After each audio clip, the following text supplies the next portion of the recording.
Corey! Yo, Jesse! What's going on, Cuse? We are back. C&J Juse from the Cuse.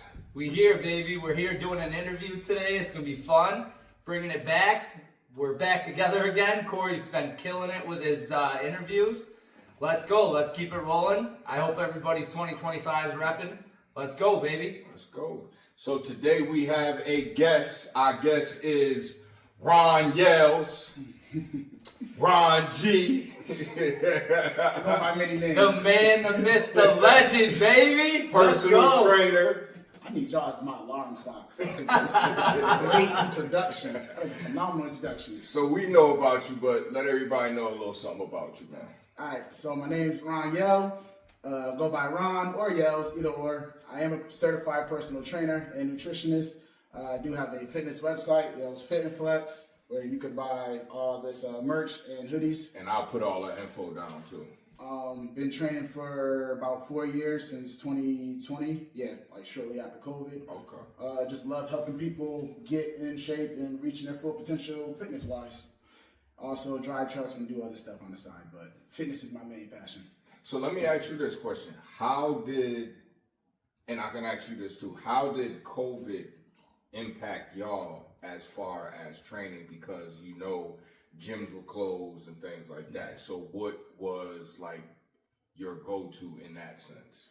Everything had to be home workouts. Okay. You got to get real creative. Okay, Real yeah, creative. yeah. Okay. So it was a struggle with some particular clients because they're so used to weights, they're so used to dumbbells and bench pressing and squatting, and it's like, no, you just gotta basically go back to like jailhouse, like curl little tables, curl little chairs, like you gotta get real dips creative. off of chairs. Yes. Like that. Yes. Yeah. And then band work, right? Like Yes. a lot of people got into I think that's where you're seeing a lot more band work, right? Mm-hmm. Like I think it kind of stemmed from COVID, where people didn't have a lot of things at home to work with. Everybody's got a lot of like dumbbells. Yeah, they got And like if you really notice, like creative. TRX really took off during COVID because a lot of people was ordering, because it was something you can attach, and so I know for me, bands were like the go-to for everything. But did you videotape your exercise and send them to your clients, or were you live? Most of the time, yeah. Most of the time. Okay. I do a lot of FaceTime sessions, so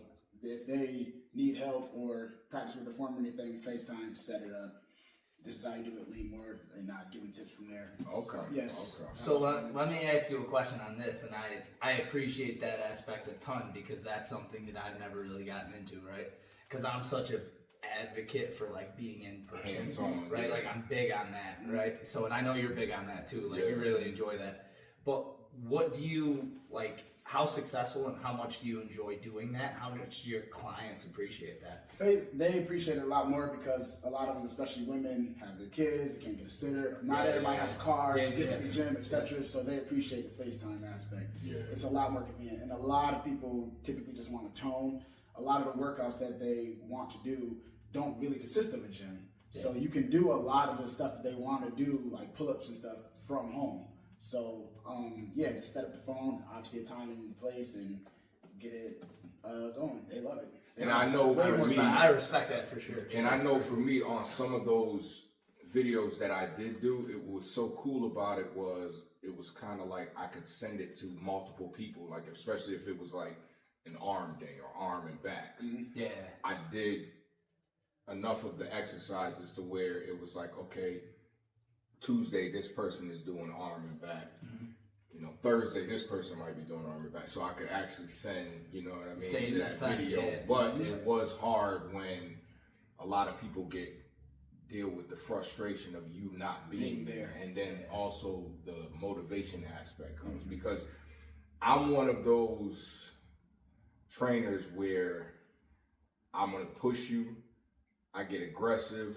I'm not the sympathetic type of trainer. You gotta make that clear from the jump. I remember it was some clients when they'd be, it's too much. I'd go to YouTube and find some good violin music. Especially when I was at Planet Fitness, and people would be laughing because I'd be walking around with my phone playing violin music, and other people would just be laughing like, you're crazy. I'm like, sometimes I can be a little asshole. So.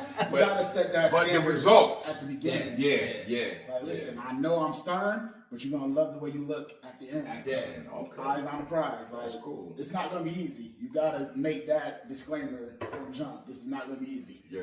You is gonna hate me a few times. Exactly. And that's a confidence thing too, right? Within yourself, which is huge, right? Like you're confident with yourself, I'm confident with myself, right? Yeah. So when you go into it, you have that mindset of like, I've already made a difference with people, so I know I can do it with you, right? Like we're gonna face adversity. There's gonna be things that work. There's gonna be things that don't work. How do we make it work as a group and keep pushing along, right? Exactly. So I definitely have a question. So what inspired you to do this?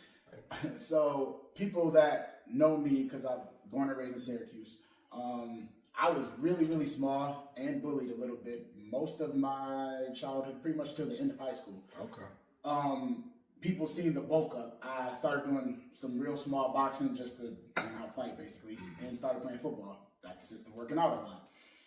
I started bulking up probably 1920-ish, and I gained a lot of weight. As far as muscle, I went from like 130 to like 165. Okay. But it was fat. It was fat. But the working out and playing football constantly like kept me toned. It got kind of the fat off me. And I just realized, you know what? If I keep this up, my mindset was I keep the bullies off of me. Yeah. So I did that just to kind of look intimidating. And the sports obviously helped. Females obviously played a role in it too, because I've noticed I started gaining their attention. Hey, she didn't notice me before. Now she is, though. Females help, and people started noticing the mass transformation. Yeah. People that you don't really see too much after you graduate, or you see it in college from one time to time. Like, yo, you really bulked up. Dang, I remember when you was small, and I kept getting that message. You think you can help me out? Think you help me out? And then that's when I think my barber finally pitched the idea, you should just get certified. And I'm like, I was a little skeptical because I don't really know if I have the knowledge and patience to help somebody else full time. And I tried it out on one of my good friends just to see if I could get him to lose, I think it was like 10 pounds in like 3 weeks. And I did. I was like, okay, maybe I got a knack for this. So I went and got certified online. I think that's really a lot. Like I can tell, like even the trainers that I've interviewed, you, myself, and now hearing you, I think it all starts from being able to motivate that one person, and then it's kind of like, oh, like I got a talent for this. You know what I mean? And I think that's because, like, even for me, I was getting trained by one of my boys, and then I ended up training one of my boys, and he was like, yo, you can really push people to do this. And sometimes it's not even about, because until you know and really have the knowledge of not just the body, but the exercise and how it impacts each body part, because the body is broken down in a different, the recovery process after. Once you learn that, I think the biggest part for a trainer is how well you're able to get your point across and how well you're able to motivate people. Because I've seen trainers that have all the knowledge in the world, body don't look like nothing. And I'm not here to body shame anybody. Right. But they have the knowledge but not able to apply it to themselves. So how can you teach someone, you know what I mean, if you're not even applying it to yourself? But I've also seen trainers that are very mediocre. And you know as yourself, if you're getting in with a trainer, you're going to want somebody, because 9 times out of 10, we're not training necessarily bodybuilders, or we're not training people that's already physically fit. We're training people that's, might have been years away from it or trying to get started. Recovering your injury, all types of things. So they're looking for somebody to motivate them. But if it's somebody like, okay, you do this, and you're like, if you're not inspired, why am I going to be inspired? Keep that energy up. Come on. You know what I mean? And some people can't, and I understand it, but I think that's really the success story from all the trainers that I've interviewed and all the trainers that I know. They feel like I can motivate a person to do this, you know what I mean? So that's what it seems like with you. So that's good. No, that's great, man. And like that's the biggest thing is you got to walk that line of confidence and bringing confidence within them, right? Like that's an important thing. Yeah. That's always been something for me is like how, like you said the word inspire, right? Like how do you inspire somebody to push themselves to the max? Exactly. Right? And also you get people that are scared to walk in. We've talked about this A lot before, of right? times, Like people fear the aspect of walking I get in, that. right? Like I get that of like, oh my God, do we have to be at a gym? Yes. One there's thing I people can say around. about Yes, you, there's people around. you just off of just the people that from videos that you've posted, because you deal with a lot of kids and just a lot of older folks, people feel better after they've been around you. So that tells me, okay, you're a good trainer. It's more than just, this is the workout I want you to do. This is how I want you to do it. You make people feel comfortable and you make people feel good. That's So what I struggled with at the very beginning because I wasn't that outgoing. Because you had to figure out who you are. Right. It's different. It's different with Jesse. Jesse's one of the most outgoing, fun people that he knows. that I know. Yeah. As soon as I met him, he's like, "Hi, I'm Jesse." Hug. And I'm like, "Okay, hi." Yeah, he doesn't like them hugs, boy. I walk right up to him and I'm like, you're gonna learn to like me whether you like it or not. So I can imagine him training someone and how comfortable he'll make them feel. I wasn't there yet. And see, but you had to find out who you are. Like for me, How about the goals? Can we talk about the unrealistic goals? Do you guys get the crazy request of, hey, my birthday is next week, can I lose 30 pounds? I get those a lot. You know what I get? It's like, I I'm saw not a this on genie. TikTok, and I want to be like that. I'd be like, don't come to me with no TikToks. I'm like, Instagram. He got so scared. Because you know what it is, and this is not taking nothing away from the girls on TikTok, but you know how social media works. You're only gonna show today and 3 months from now. You're not going to show the second day, the third day, third week. You're not going to show that. You're only going to show, well, look, I've mastered this exercise. But it took you 4 months to master that exercise. But when these girls come, and then it's like this, you get tired of hearing it, or girls and guys, you get tired of hearing it. You're like, all right, cool. Go ahead, get on the bench. I'm going to put this weight up, and this, you're going to do this exercise. I can't do it. No shit. There you go. So how was they able to do it? Okay, you know what you're gonna do? You're gonna put this bar on your back and you're gonna squat. But that's not doing it. Yes, it is. You're gonna build those legs up. Then you'll be able to do that. Like, So I want to kind of bounce off of that too, and I love that question. So I had a client one time, and young, mother of 4, 29 years old, right? Like she walked in the gym, and the first thing she said, I saw this on Instagram, and I'm like, I'm gonna smash your phone. And she's like, what? And I'm like, listen. And I want to and this is tougher, right? Like this is one thing I'll say. It's much harder for women, I think, because of all the women that post on Instagram. They look like, oh my God, like look at me, I got this BBLs. body, whatever, right? Like, but here's my process. Like, if you're gonna be on Instagram, you're gonna be one of those people. I want to see a video of you 10 years ago. I want to see a video of you 5 years ago, right? Exactly. Like, you want to inspire people by just going on and making a video saying, oh, look at me, like, I'm going to do 5 reps of this and this is how you should do it. No, I want to see what you look like and what you did to get there, so that way you can show these younger girls how you did it. The process, right? Like, that's something that really bothers me, especially when I work with like youth athletes, especially young women, young girls, right? Just because young kids, I mean, you see, young kids in general, like they get on the internet, social media, whatever, and they're like, oh, I have to be like this, and they compare themselves, and it's unfortunate, right? But that's one thing. I get a lot of comparisons with men. They say I begin a lot of, I want to be like Michael B. Jordan and The Rock, and I'm like, first of all, they're millionaires with a completely different lifestyle. Yeah. Where most men have regular 9-to-5s, kids, obligations. Stop trying to be like them. There are actors that have certified, paid for cooks. The Rock's gym travels with him. Michael B. Jordan don't got no kids or really any obligations. So when you can wake up, and I did break this down to a few men specifically that came with me with that mentality, like they wake up and pretty much have their food already made and don't really have any obligations other than to go act. So when that is your only job, yes, you're going to look like that. Yeah. We have day jobs and kids and bills and everything else. And then, you know, what this bodybuilder told me, I ain't mean to cut you off. I'll do that from time to time. I didn't mean to cut you off too. It's not, but it's all good. But what a lot of people don't realize, and I want people to know this, body types is so important.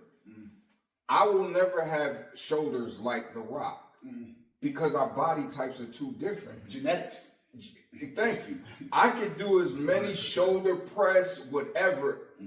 I will only be formed to the way that God has made me. I'm not going to be wide shoulder like that if I'm not wide shoulder like that. I will get to the point to where it could be like maybe the pinnacle for my body type. Yep. But he's 6 foot something, 200 something solid pound.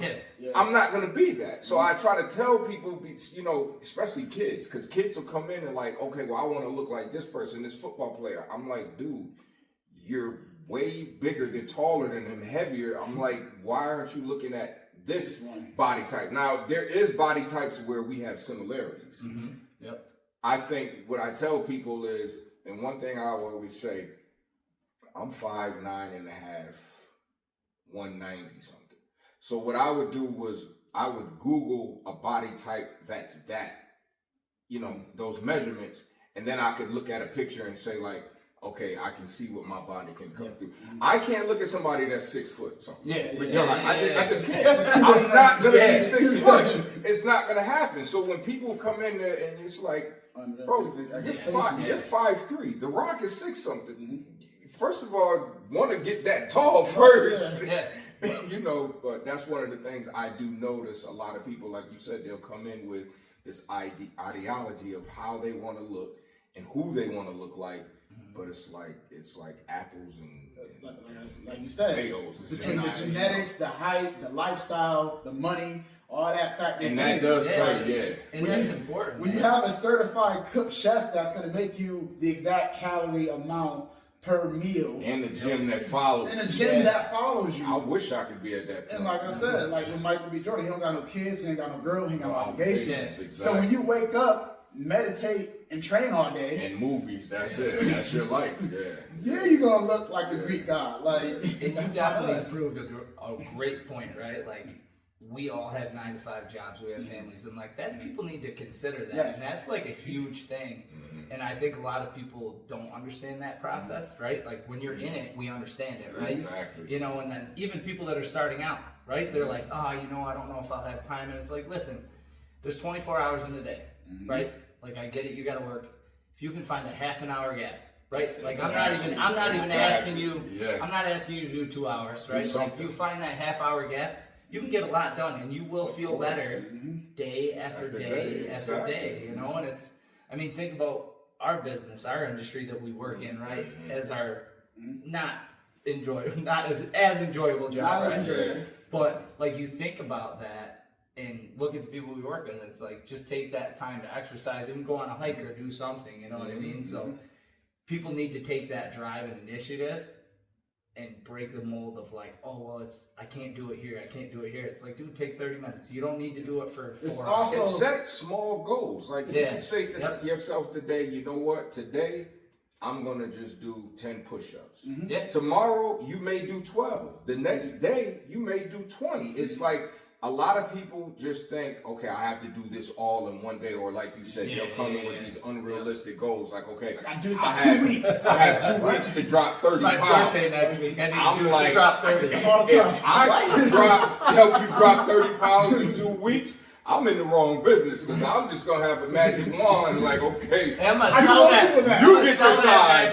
You get your size. I'm not a genie. I feel like Oprah. You get your size. You get your size. So it's like, snap the fingers real quick. Come on, if I could do that. So, but you know, I think that is the problem, and I think a lot, and we have to also stop doing this, blaming social media for everything. And I understand it, the perception of everything, but social media is a machine that is moved by the people. If the people don't give social media the life, what I'm saying is you see a lot of these women, and I'm not knocking the women, but they are selling themselves in a way to where it's like giving them that hope that, well, this is how I can make money. If we don't pay attention to them, how are they making any money? They're just girls up there taking pictures. So what happens is a lot of these young girls or young kids, whoever, they start to see all of this and they figure like, well, I can do it. I can do it, but this is what I have to do to get myself to that point, you know. And I think that's caused by us because, again, social media is a machine that's pumped and fueled by the people. If it wasn't, it would just be there. That's all it is, you know what I mean? But I think what happens is a lot of people get in their head like, okay, this is what I got to do to get to this point, you know. So, and it's a platform that's utilized by every person. And going back to Jesse's point where he said, just give me 30 minutes a day, I tell people, how bad do you want it? How bad do you want your dream body? Because it's funny how we prioritize and we make time for people and things that we truly care about. Exactly. So you got time to run to the store to get some cigarettes. You got time to go to the casino. You got time to go to the liquor store. Exactly. You got time to do other stuff. Whatever. So when they come to you and they say, oh my God, I don't know if I have time. So you don't got time to do 15 jump jacks and 10 push-ups. Exactly. But you got time to hit the club. Or they're coming in with something like a coffee or something where they had time to stop. That's why they're late at your session. That's how. Oh, but you don't have time. But then you stop there. Oh, I needed a coffee. No, you didn't. You wanted a coffee. You just, you know. Make time for it. Okay, so yeah. again, how bad do you want it? That is true. That's a great point. Like, yeah. Very good point there. Yeah. I do got a question for both of you, and like, I don't know how many times either of you have heard this, but what's your feeling on body mass index? So we were talking about height and we were talking about different things, right? And that kind of triggered me for the BMI. So body mass index, that's something that I want to ask your opinions on. Do your clients bring that up? Is that something that you've heard or brought up? Not too much. They don't really bring it up. I mean, I've heard of it, know of it, but they really don't more talk about that. They usually just shoot right to their goals of, can I get this done by this time? Yeah. Yes, no, then how bad do you want it? Or they'll tell if they have an injury and what they're recovering on. Like, you know, I guess I should say this. It depends on the client that you're working with and how in depth they will go into that. You know, like caloric deficit. Yes. And body fat. Macros. Body fat percentage. Macros and things like that. Like, I've dealt with some clients that are like that, but not a lot. So because usually if they're coming in talking about BMIs and macros and things like that, they pretty much have a little bit more knowledge than, you know. So I guess it depends on the level of that person as far as their fitness goals. But I mean, it depends on. It's something good to talk about, though, you know. Well, I think we start talking more about it because that doesn't really get brought up to me too much. So my biggest thing, right, is BMI. I'm not a big fan of the idea, right? Like, the problem for me with BMI, like, I'm a huge fan if we want to look into body fat percentage, right? Like, that's something I definitely look into. I measure some of my clients, right? My youth athletes especially. Like, I measure their chest, their neck, their waist. You know, I do those things prior to them getting prepped for the summer, right? Like, I got a kid right now who's a Clarkson basketball player, right? So I end up doing his measurements. I put him on a 6-week program, get him through that 6 weeks. We're gonna take a look. We're gonna do his body fat percentage. But I tell him, don't look at your BMI. I'm like, because there's an older guy I have right now too that pushes the BMI. He pushed it. He was the first person that really triggered me to start looking into this, right? And it was out of the blue. He just is like, hey, I want to know what my body fat percentage and my BMI is. And I'm like, first things first, like, BMI to me, right? I'm 6'1", 230, right? So I'm overweight. I'm obese, right? To who? That's what I'm saying, right? So like, but this is definition of obese. Because if you look at my size, at my height, I'm supposed to be like 130, 140. Yeah. So like, sick if I was. If you get a chance, like, really look into the BMI, and you'll look at the chart, and you'll be like, wait a minute, like, hang on, because you're a solid dude, right? You got a lot of muscle. I'm 6 foot. I might be 195-ish. It fluctuates between 190 and 195. Okay. So am I overweight? So that's in BMI standards, in yeah. technical terms, yes. What am I supposed to be? So it's like If you're I'm 6 supposed to be foot, you're 170. probably like, yeah. So I'm you would supposed to be probably be like like 160. 60. I told you like because a doctor told me this. He said never follow that. He said because technically you're supposed to be if you go by those standards. At 5'9", you should be anywhere between 140, 145, maybe 150. Yeah. So, and I'm like, well, there's no way in the world. I weighed that maybe High high school. school, even Dude, I think junior I was high at or eighth something grade. like that. Yeah, so I'm like, I ain't get there's 165. no way in the world. The only way I think you Shit. should look at it like that is if you are in, like, if you're a boxer, because then that Yeah. goes So, yeah, also that- by the weight yeah, class, yeah, you know, yeah. things like boxer, that. So, wrestler, right? yeah, like, yeah, and and that. certain Any things type of like real that. high cardio. Yeah, certain things like that. And that's- Track and field, you know. But That's the thing that has always bothered me, right? And I never really looked into it until now. But when I was a kid, man, I was overweight. But I was heavy. I was a heavy kid. Like Yeah. I got picked on and bullied and stuff like that. But when you look into it as we get older and you start seeing people that actually like it really triggers and affects them. If I could say anything to everybody that's out there, like just don't put yourself in that position. Right? Well, let me ask you this: is it more adults or kids that kind of go by that because So you train? adults. Okay, I'll say so it's adults, not right? kids. Like I think for Kids kids, don't really know too much. No, because Yeah. he was saying he measures the kids, so I'm So, wondering yeah. is that like a requirement for not necessarily you for the kids, but like maybe the schools that they're playing for, or Yes. playing on, because high school and college sports have changed tremendously. Oh yeah. So I'll say like I had one kid who's a wrestler, right? Oh. And they did his at the beginning of the year because they got to cut weight and fluctuate weight so much. They did his body fat percentage and all that stuff. Like they set him on a scale. They did some testing, and I'm like, all right, I can understand that, right? I can see that perspective, but the BMI has always been something that I'm like, I won't say I don't. Not a doctor, so I can't say I'm fully against it, but I'm pretty far against it. Isn't there certain because gyms it's that just- like tell you the exact BMI? So Or we some have gyms? like I have a handle, so it's a handheld thing that you hold and squeeze, and it'll tell your BMI and your body fat percentage, right? shit. But I always take a picture and I look at that. I look at that body fat percentage. But then there's something called InBody. I don't know if you ever heard of it. So if you ever look into InBody's really cool because what InBody does is you step on a scale, you hold the handles. So it's giving you your BMI, your body fat percentage. All in one. It's giving you, but then it's giving you each body part and breaking everything down. Like it cycles through your whole body. Okay. And it tells you like where you have fat here, where you can lose fat here, and that's a great setup for somebody who's coming into the gym, especially for a trainer, right? Come in, the sheet prints out. This is what we had on March 5th, 2024, right? Or 2025 or 2026. We had this sheet, right? So now we end up going back and then we swap it over and then you go into August and you say, well, you lost here, you gained here, Oh, like you wow. gained muscle I mass, need to look into that. but you wow. lost. So that's something that How much is the machine? It's like $6,000. yeah. Wow. Yeah, But start it's- with that, just.